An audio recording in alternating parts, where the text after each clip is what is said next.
Governor, the EPA has announced its plan to mandate 2/3 of all new vehicles by electric by 2032.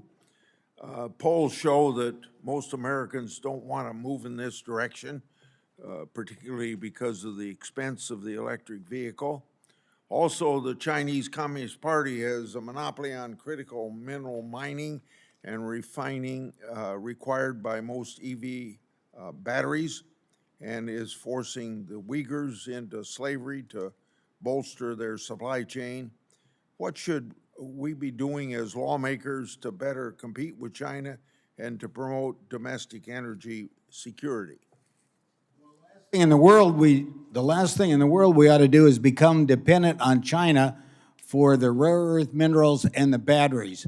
We have renewable energy produced in the heartland of America, and with the sequestration of CO2, it becomes less polluting than electric vehicles. So we ought to be investing in that. That's what we're doing in Iowa.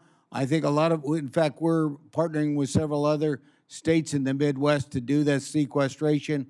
We have 3 different projects involved in that.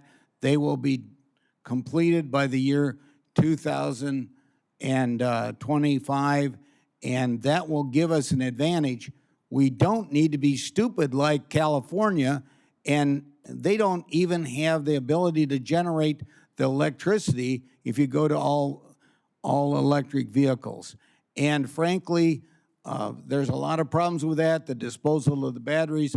We could go on, but the biggest problem is being dependent on China, who is our biggest competitor in the world, and they are committed to being the world leader and displacing the United States. And now a world leader in putting CO into the air. Governor, you served as Iowa's governor for a long, long time. You made sound budgeting and put Iowa's finances into good shape. What fiscal challenges did you face during your time as governor, and what policies did you implement to right Iowa's fiscal ship? How important is it to place honest budgeting practices? Honest budgeting is critically important. I worked with David Vout, who was our state auditor at the time, to put the state's budget on generally accepted accounting principles and spending less than we took in every year. In fact, I think the spending is down to only 88% of revenue this year, and the result is Iowa, I told you about the big budget surpluses we have, record, and of course, Governor Reynolds, your grandson, Speaker of the House and Majority Leader, and all the members of the legislature deserve a lot of credit. Iowa is becoming a lot more prosperous and a lot more competitive because we've had good, sound budget practices. One of them that we stopped was the legislature purposely underfunding the governor's proposed budget in entitlement programs like Medicaid, and then have to come back and spend hundreds of millions of dollars in the subsequent year because they had purposely underfunded that program. I insisted that that bad practice stop. Governor Reynolds has kept it that way, and Iowa has been on a track of growth and prosperity ever since.